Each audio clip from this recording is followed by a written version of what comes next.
Oh,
Sir, ini kita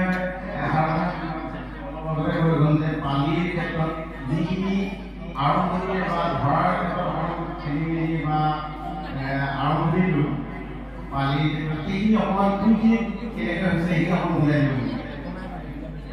আৰু মোক মনতহে পেলাই দিলে, মোৰ মনত পৰা নাছিলে। এজন পালিয়ে নামটো অকণমান আগতীয়াকৈ ধৰিছে নেকি?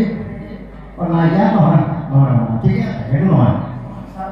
মই এইটোহে কৈছোঁ, পালিসকলে প্ৰথম আৰম্ভণিৰ পৰা দলীয়কৈ বজাই ৰখাত সকলোৱে চেষ্টা কৰি আছে, কিন্তু এই লেচাৰী তুলনি হোৱাৰ সময়ত তেওঁলোকে চাপৰ্টিংটো দিয়া নাই। মনত ৰাখিব, সেইখিনি সময়লৈকে দিব নালাগে, বাকীখিনি সময়তে দিব পাৰে।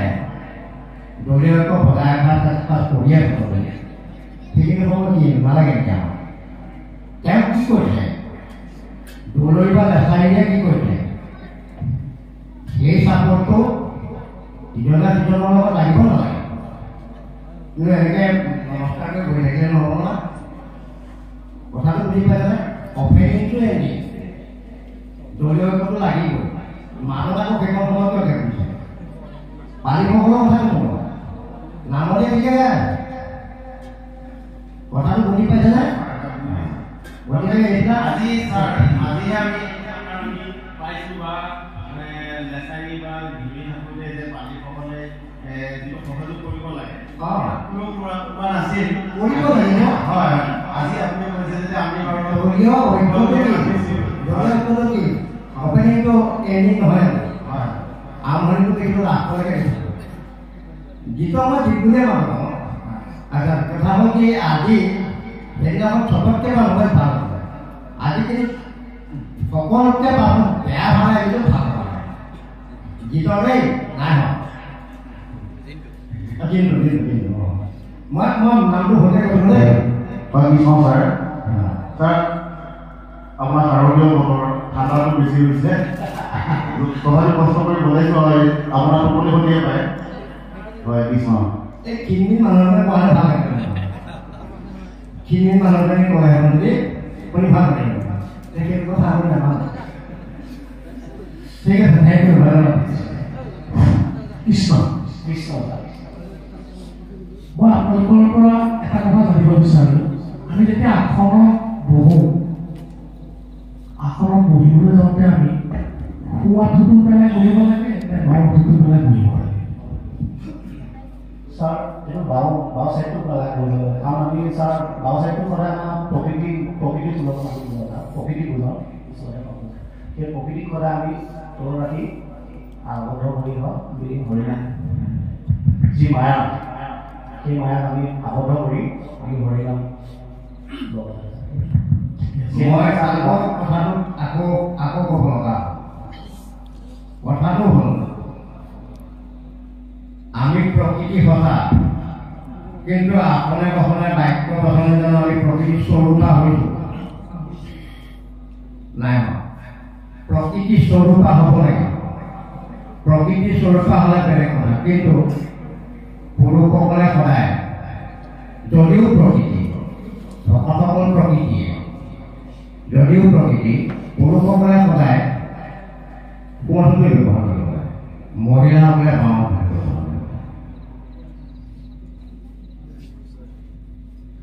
আপুনি চাব, সকলো বিষয়বস্তুতে ভগৱন্ত মহাপুৰুষে সোঁ চাইডটোৱে ব্যৱহাৰ কৰে।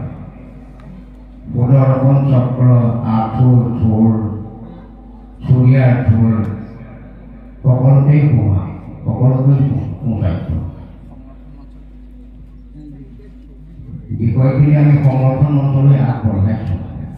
বিষয়বস্তুৰ সম্পৰ্কত নিশ্চয় এটা সংবিধান ওলাব, কিন্তু এই বিষয়টো আমি গুৰুত্ব সহকাৰে ধৰি লোৱা নাই,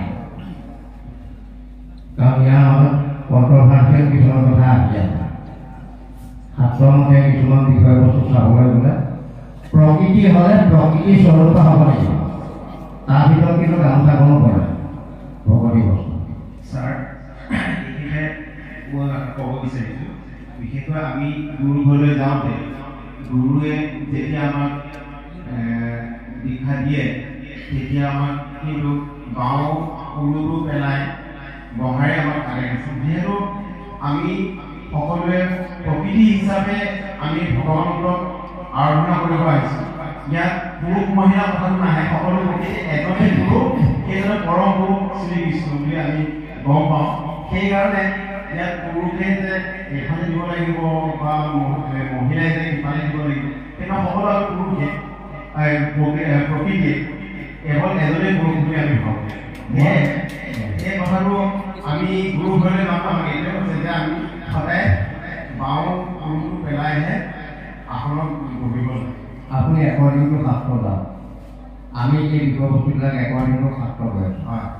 কথা হ'ল কি, আপুনি যদি সেই প্ৰকৃতিৰ পৰা বিষয়বস্তুলৈ আহে, আপোনালোকে বহাখনত বজাৰখনত বহিব লাগিব। ভগৱন্ত মহাপ্ৰভু লাগিলে সেই কোষাসনৰ আসনখনত, কোষখনৰ আসনখনত কোন বহে? যিসকল আমাৰ নামৰ আচাৰ্য বহে, তেওঁলোকে গুৰুদেৱ নাম ভকতক আবাহন কৰি তাৰপিছত সেই আসনখনক সন্মান জনাই তাৰ পিছতহে সন্মানত বহে। বাকীসকল দেখিব প্ৰসংগীয়া নামত বহা বাকীসকল বাধ্যবাধক যিসকল বহে সকলোৱে সেই বঁটাখন দিব। গতিকে এইবিলাকৰ বিষয়বস্তু মাজত অলপ কণ্ট্ৰভাৰ্চিয়েল বিষয় হয়। গতিকে ইমান আমি এইবিলাক সকলো ধৰণৰ সমস্যা আমি সমাধানৰ চেষ্টাৰ বাবে ধ্যান সংৰক্ষণ মন্ত্ৰই ইয়াৰ ব্যৱস্থা ল'ব আৰু এটা সুন্দৰ গতি ল'ব। সেই বিষয়বস্তুবিলাক এই আলোচনাই সেইকাৰণে আমি আনন্দ আলোচনা কৰিব বিচাৰোঁ। হ'ব ছাৰ, আমি ইয়াত কমপ্লিট কৰিব বিচাৰিছোঁ। আমাৰ নিবাৰণে কৰে গুৰুৱে তেনেকৈ কৈছিল, কিন্তু আমাৰ আঞ্চলিকৰ আমি যি নাম আমি পৰিচালনা কৰি আজি আহিছোঁ 20 বছৰ ধৰি, তাত ভকতভাৱে কিন্তু সদায় মৌলিক প্ৰাধান্য দিশে এখন গ্ৰহণ কৰিবলৈ আহিছে। যি কি নহওক, কিছুমান কথা যিহেতু আমাৰ সিদ্ধান্তত নাই, গতিকে যদি প্ৰভুৱে কৰে আমাৰ সদৌ চেহেৰা সংৰক্ষণ মঞ্চই এইবিলাক আমি গুৰুত্ব দিব লাগিব। কিন্তু ইয়াৰ মাজতে একো কথা এটা আছে, আমিও যদি হিন্দু মানুহ তথাপিতো আমি ভাগ ভাগ হৈ থকা নাই জানো? আমি হ'ব পাৰিছোঁ জানো? নিশ্চয় আমি হ'ব পৰা নাই। কথাটো হয়নে? মই কোনো কাষ্টৰ নাম কাঢ়িব বিচৰা নাই। এনেকুৱা কিছুমান কাষ্ট আছে য'ত নেকি বেলেগ কাষ্টৰ মানুহ সিহঁতৰ নামঘৰত সোমালে অলপ অস্পৃশ্য জ্ঞান কৰে, কিন্তু আমি সমাজৰ মাজত আকৌ আমি বুলি কৈ থাকোঁ, ডাঙৰ ডাঙৰ ভাষণ ৰাখি কওঁ যে আমি সকলোৱে আমিয়েই হ'ব লাগে, আমি সকলোৱে হিন্দু হ'ব লাগে। গতিকে প্ৰত্যেকৰে স্বকীয় বৈশিষ্ট্য থাকে, ৰীতি নীতি পৰম্পৰা থাকে, সেইবিলাকো আমি কেতিয়াবা মানি চলিব লাগে। যদি প্ৰভু ভগৱন্ত যদি কৰে তেতিয়াহ'লে সদৌ দেহানাম সংৰক্ষণ মঞ্চই আমাৰ এইটো সিদ্ধান্ত কৰিব। কিন্তু এইটো সিদ্ধান্ত কৰিলেও আমাৰ প্ৰতিযোগিতাত এইটো বিশেষ আমি প্ৰাৰ্থনা কৰিব লাগিব। যদি আমাৰ কোমোৰাগুৰি গাঁৱত বা আমাৰ আঞ্চলিকৰ ভিতৰত যিখন আমাৰ 37খন আমাৰ গাঁও আছে, সেই গাঁও অতীতৰ পৰা যিটো চলি আছে সেইটো পৰম্পৰাক আমি কেতিয়াও দলিয়াই যাব নোৱাৰোঁ। গতিকে আমাৰ সদৌ সংৰক্ষণ দেহানাম সংৰক্ষণ মঞ্চই কৰিছে, সিদ্ধান্ত দি থৈছে, যিখন গাঁও যিটো পৌৰাণিক পৰম্পৰা চলি আছে সেইটো আমি মানিবই লাগিব। কিছুমান কথা আমাৰ অলপ আগতে কলিতাদেৱে কৈ গৈছে যে গামোচাখন 2 কান্ধত মানে 1 কান্ধত। এইটো আমি মৰিগাঁও জিলাত আপোনালোকে জানে, আমি দীপাই মই আৰু দুগৰাকী মানে মৰিগাঁও জিলাত প্ৰথম দেহানাম কম্পিটিশ্যনৰ আমি আগধৰিছিলোঁ। তথাপি তেতিয়াৰ পৰা কিন্তু আমি এই বিষয়টো বিশেষ গুৰুত্ব কৰা নাই যে বস্ত্ৰভাগ বাঁহতে ল'লে শুদ্ধ হ'ব নে 2খন কাঠ ল'লে শুদ্ধ হ'ব। এখন সমাজে কয় এখন কাঠত 12 কাঠত ল'লে গামোচাখন ল'লে শুদ্ধ হয়, কিন্তু আন এখন সমাজে কয় যে নহয় 2খন কাঠতে ল'লে শুদ্ধ হয়। কিন্তু আমাৰ কথা হ'ল কি যে মঞ্চত পদাৰ্পণ কৰোঁতে তেওঁলোকে প্ৰভু ভগৱন্তৰ গুণানুকীৰ্তন কেনেধৰণে তেওঁলোকে গুণানুকীৰ্তন কৰিছে, তেওঁলোকৰ বাহিৰটো কি আছে, প্ৰভু ভগৱন্তৰ পঞ্চব্ৰতী বৃন্দাবন বহাই তুলিছিল। তেতিয়াহ'লে এজন নামাচাৰ্য পালিবিলাকে তেওঁলোকৰ প্ৰভু ভগৱন্তৰ গুণানুকীৰ্তনে এই মঞ্চত বহি থকা ভকতসকলক গুণমুগ্ধ কৰিব পাৰিছেনে নাই? আৰু যিখিনি আমাৰ প্ৰাথমিক আছে সেইখিনিতো আমি মানিবই লাগিব। বিবেকৰ শীতৰ সেমেকা ৰাতি অলপ ইফালতে পাব পাৰে আমাৰো হৈছে ভকতসকলো হৈছে ইয়াৰ আগতে কণমানি ছোৱালীজনীয়ে নাম গাওঁতে আমাৰ শিশুৱে কৈছে কপি আছে ভয়তে কৈছে ঠাণ্ডাতে কৈছে ভগৱান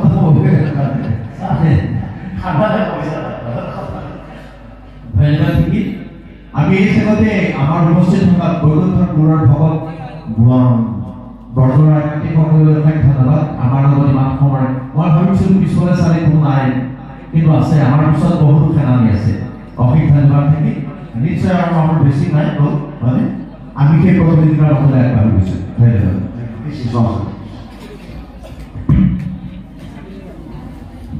আন্তৰিক অভিনন্দন জ্ঞাপন কৰি